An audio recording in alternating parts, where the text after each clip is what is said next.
이슈 분석 시간입니다. 한국 자동차 산업의 위기가 지속되는 가운데 르노 삼성차 노조가 회사 측과의 임단협 집중 교섭에도 합의점을 찾지 못하고 결렬되면서 어제 부분 파업을 재개했습니다. 현대기아차는 수익성과 경쟁력 제고 차원에서 중국 공장 정리에 돌입했는데요. 최대 위기를 맞고 있는 한국 자동차 산업 점검해보는 시간 갖겠습니다. 서강대학교 경영학과 김용진 교수 나와 있습니다. 교수님 어서 오십시오. 네, 안녕하세요. 네. 먼저 르노 삼성차 노사가 지난주에 무려 나흘 연속 집중 교섭을 벌였지만 결국 임단협 합의 도출에 실패했습니다. 그만큼 노사 양측의 이견이 크다 이렇게 봐야겠죠? 네, 당연하죠. 벌써 지금 2018년 6월부터 시작된 임단협 20차례나 만났는데도 결국 실패를 했습니다. 이 르노 그룹에서 제시한 시한 3월 8일 넘겼죠. 결국은 유일하게 2018년 임단협을 마무리하지 못한 회사가 되고 말았습니다. 네. 부산 공장이 연산 30만 대 생산 능력에 지금 부산 공장만 2,300명 그리고 전체적으로는 한 5만 명이 일을 하고 있으니까 굉장히 중요한 사업장임에도 불구하고 이렇게 된 겁니다. 회사 측 입장에서는 가능하면 변동비성인 인센티브를 중심으로 임단협을 마무리를 하려고 했고, 노조 입장에서는 인건비나 수당 등 이제 고정비를 중심으로 해서 임단협을 끌고 가려고 했단 말이죠.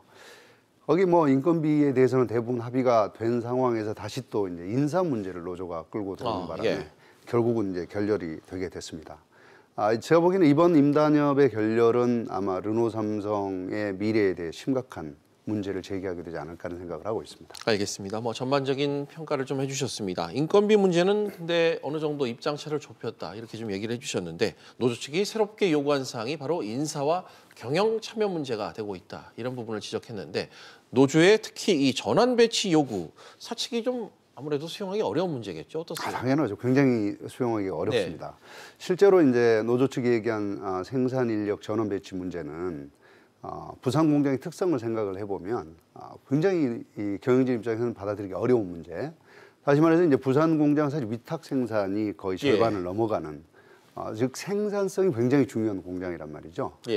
이 생산 효율에 영향을 가장 많이 미치는 게 인력 활용의 탄력성이란 말이죠. 그런데 이거를 노조와 협의도 아니고 합의를 하게 되는 구조라면 결국은 이 공장이 가지고 있는 경쟁력을 상실하게 될 가능성이 굉장히 높다는 겁니다. 그렇게 되면 안 그래도 어려운 지금 상황에서 인력 문제까지 노조랑 합의를 하게 된다. 이건 상당히 경영진이 받아들이기 어렵고요. 더군다나 지금 인건비가 계속 상승한 상황이고 닛산 일본 규슈 공장보다 시간당 인건비가 좀 비싼 상황인데 여기다 인력의 운용 탄력성까지 잃게 되면 사실은 르노 삼성 이 부산 공장은 경쟁력을 거의 상실한다라고 봐도 상관이 없을 것 같습니다. 알겠습니다.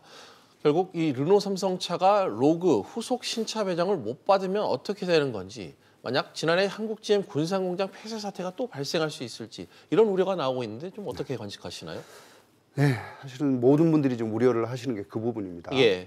지난번에 이제 모조스 르노그룹 부사장이 부산 공장을 방문을 했을 때 파업이 마무리되지 않으면 생산 물량을 배정할 수 없다 이렇게 얘기를 했고요. 시노라 르노 삼성 대표 또한 지금 우리가 생산 이 그룹의 일정에 맞춰야 한다. 그러니 임단협을 3월 8일까지 마무리를 해야 된다고 얘기를 했습니다. 여기서 이제 경영 일정이라는 표현이 나왔는데 이분이 얘기한 경영 일정이라는 거는 이제 르노 삼성은 이제 글로벌 회사니까 글로벌 생산 공장에 물량을 배정을 하게 됩니다. 그 사업 계획을 지금 마무리를 하고 있는 시점인데 마무리 시점까지 르노 삼성의 사업 계획이 들어가지 않으면 물량을 배정할 수 없다는 거죠. 사실 르노 삼성은 지금 현재 당장 이 사업 계획을 제출을 해야지만이 물량을 받을 수가 있는 상황입니다. 근데 그걸 못했으면 지금 이제 르노 삼성 부산 공장의 닛산 이 로그 생산량이 거의 50% 가까이 되지 않습니까? 그러면 가동률이 거의 50% 떨어진다는 얘기가 되겠고요. 결국 이제 글로벌 회사 입장에서 봤을 때 가동률이 떨어진다는 얘기는 공장을 폐쇄할 당연한 이유를 찾게 되는 것이다. 이렇게 볼 수가 있습니다. 알겠습니다. 르노 삼성차 이 임단협 협상 장기화 우려가 지금 계속해서 커지고 있습니다. 그에 따른 피해 상당히 심각한 수준일 것 같은데 어떤가요? 네, 맞습니다.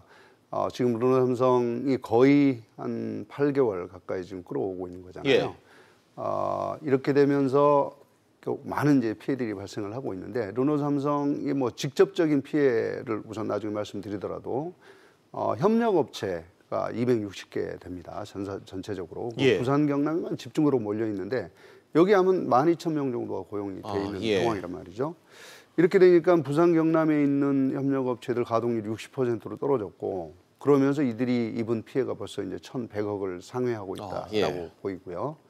그리고 이제 르노삼성 자체 부분 파업 벌써 42차례나 한 데다가 164시간 정도 파업 시간이 있었기 때문에 예. 여기서 생산 물량 차질, 판매 물량 차질이 일어나면서 결국은 7,800억대의 손실이 발생했기 때문에 예. 전체적으로 한 3천억 원대의 손실이 발생하지 않았나라는 생각을 하고 있습니다. 알겠습니다. 지역 경제에 미치는 악영향이 상당히 심각하다는 지적해 주셨습니다. 또 자동차 산업의 시련은 안팎으로 이어지고 있습니다. 르노 삼성 얘기를 계속 해왔는데 최근 현대차 또 이번엔 기아차도 중국 사업 정리에 들어갔습니다. 기아차가 중국 연청 1공장 가동 중단 검토 소식을 전해왔는데 중국 시장 상황이 상당히 안 좋은가 봐요. 그렇습니다. 지금 몇 년째 중국 시장은 굉장히 안 좋죠. 예. 그래서 결국은 이제 현대차의 입장에서는 베이징 공장을 정리를 하겠다라고 얘기를 했고 이제 기아차도 연청 공장을 구조조정을 하겠다라고 얘기를 하고 있습니다. 현대차의 중국 생산 물량은 생산 능력은 대충 200만 대 정도인데 지금 현재 판매되고 있는 게 거의 이제 110만 대 정도. 그러니까 거의 한 절반 정도 가동률이라고 보시면 될 것 같습니다. 이렇게 되면 이제 기아차의 경우도 결국은 연청 공장 1공장부터 3공장까지 합하면 약 89만 대란 말이죠. 이거 지금 판매가 거의 절반 정도니까 당연히 지금 구조조정을 해야 하는 시점에 임박을 했습니다. 거기다 이제 결국은 중국 토종 브랜드들이 브랜드 경쟁력에다가 기술 경쟁력까지 갖추기 시작하면서 사실은 현대기아차가 심각한 문제에 봉착했다고 볼 수 있고 현대기아차의 제품 전략 실패가 사실은 꽤 컸습니다. 지난 한 2년 동안요. 그래서 이 부분 때문에 감소한 판매량, 뭐 어쩔 수 없는 구조조정 선택이라고 봐야 되겠죠. 알겠습니다. 결국 이 수익성을 높이기 위한 경영진의 전사적인 판단에 따라 이 버려야 할 사업은 과감히 포기하고 미래의 성장 동력에 집중하겠다 이런 전략 구사할 것 같은데 최근 그룹 차원에서 이런 결정을 내렸고요. 이런 의도 전반적으로 뭐 필수적인 요소라고 봐야겠죠. 너무나 당연한 선택이라고 봐야 할 것 같습니다. 결국은 지금 아까 말씀드린 판매량이 떨어졌고 그리고 생산 지금 과잉 상태라고 보면 뭔가 구조조정을 해야 되는 상황이다라고 이제 직관적으로 알 수 있는 건데 벌써 GM을 포함한 글로벌 자동차 회사들은 지금 몇 년 전부터 계속해서 이 구조조정을 해오고 있는 상황입니다. 내연기관차 이 시장이 연간 1에서 2% 성장을 하고 있는 상황이고 미래차, 뭐 전기차나 수소차가 수소차는 아직 좀 작습니다만 전기차가 20에서 30% 성장하는 상황이니까 그 상황에 맞춰 당연히 구조조정을 해야 합니다. 더군다나 이제 중국 입장을 보면 판매량이 급감을 하고 있기 때문에 당연히 해야 되는 거겠고요. 그래서 결국은 이제 수익성에 포커스를 맞추고 수익성을 얻음으로써 미래차에 투자를 할 수 있는 형태로 구조조정을 해야 할 것 같습니다. 그러니까 뭐 결국 이제 시장 불확실성이 굉장히 커지고 있는 상황, 그리고 자원이 한정된 상황, 이런 상황이라면 선택과 집중 전략은 너무 당연히 나왔어야 하는 부분이다라고 볼 수 있을 것 같습니다. 알겠습니다. 또 하나 추가 질문 좀 드릴게요. 기아차 노사가 이 8년간 소송을 이어왔던 이 통상임금 미지급분 지급 방안에 잠정 합의했다. 이 소식이 지금 어제와 오늘 새벽 들어왔는데 오늘 14일 마지막 관문인 노조 총회에만 통과하면 되는 사안인 것 같은데 아무래도 합의가 잘 된 만큼 소송까지 가지 않고 통과될 가능성이 높다고 봐야겠죠. 그렇죠. 높다고 봐야 되겠죠. 지금 이제 얼마 전에 노조 쪽에서도 이제 그런 발표가 나왔습니다. 실제로 우리 자동차 산업이 심각한 위기에 처해 있다. 우리가 이런 부분들을 인지를 하고 앞으로 어떤 형태로 협력을 해서 할 것인지에 대해서 고민해야 된다. 이런 논의가 있었거든요. 그런 차원에서 보면 지금 이번 기아차 통상임금 협의는 또는 합의는 굉장히 잘 된 것이다. 지금 전체적으로 구조가 악화되고 있는 상황에서 더 이상 옛날에 발목 잡혀 있지 말고 미래를 향해서 같이 가자라는 메시지를 던지고 있다고 봅니다. 네. 그래서 저는 당연히 통과되지 않을까라는 생각을 하고 있습니다. 알겠습니다. 긍정적인 평가를 내주셨고요. 이런 가운데 오는 22일입니다. 현대차 주주총회를 앞두고 있는데요. 고배당과 사회이사 선임 등 현재 사모펀드 엘리엇의 제안에 해외 의결권 자문사인 이 다른 의결권 자문사가 반대 의견을 내면서 현대차는 좀 한숨을 돌리게 된 그런 상황이기도 합니다. 네. 올해 현대차 주주총회 상당히 사안이 많이 얽혀 있는데 관전 포인트가 있다면 좀 짚어주시죠. 네, 핵심은 늘 이런 행동을 해왔었죠. 미국의 행동주의 펀드라고 하는 엘리엇.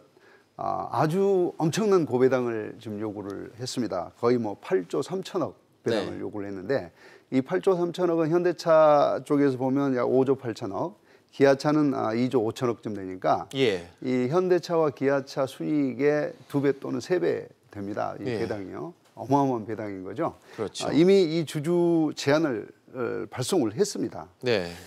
한데 이제 글로벌 의결권 자문기관 조금 전에 말씀하신 글래스 루이스가 최근에 우리 높은 배당보다는 현대차의 미래를 위한 투자에 손을 들어주겠다 이렇게 발표를 했단 말이죠. 그나마 좀 다행인 상황이다라고 볼 수 있습니다. 사실은 현대차와 현대모비스의 외국인 지분이 거의 이제 45% 내외를 왔다 갔다 하기 때문에 이 외국인들이 어떤 의사결정을 내리냐 굉장히 중요한데 다행스럽게 글래스 루이스가 현대차가 앞으로 미래를 위해서 R&D에 더 투자를 하고 그리고 이 미래차에 대비하기 위해서 M&A도 더 해야 된다. 이렇게 인정을 하면서 사실은 분위기는 현대차의 미래를 위한 투자 쪽으로 지금 가고 있다라고 볼 수 있을 것 같습니다. 알겠습니다. 마지막으로 우리나라 자동차 산업 경쟁력을 회복하려면 어떻게 좀 나아가야 할지 짧게 한 말씀 부탁드립니다. 네. 지금까지 우리 자동차 산업 엄청난 고통을 겪고 왔습니다. 몇 년 동안.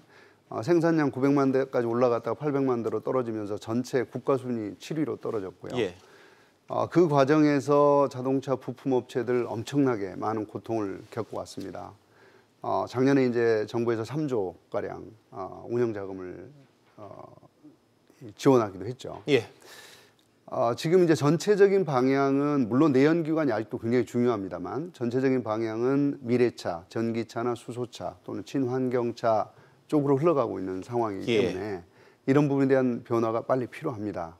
근데 완성차 입장에서 보면 제일 지난 2, 3년간 가장 많이 실패했던 영역이 제품 전략의 실패와 시장의 실패라고 시장 전략의 실패라고 볼 수 있거든요. 그래서 사실은 시장이 요구하는 제품을 빨리빨리 순발 있게 개발을 하고 나갈 수 있는 구조.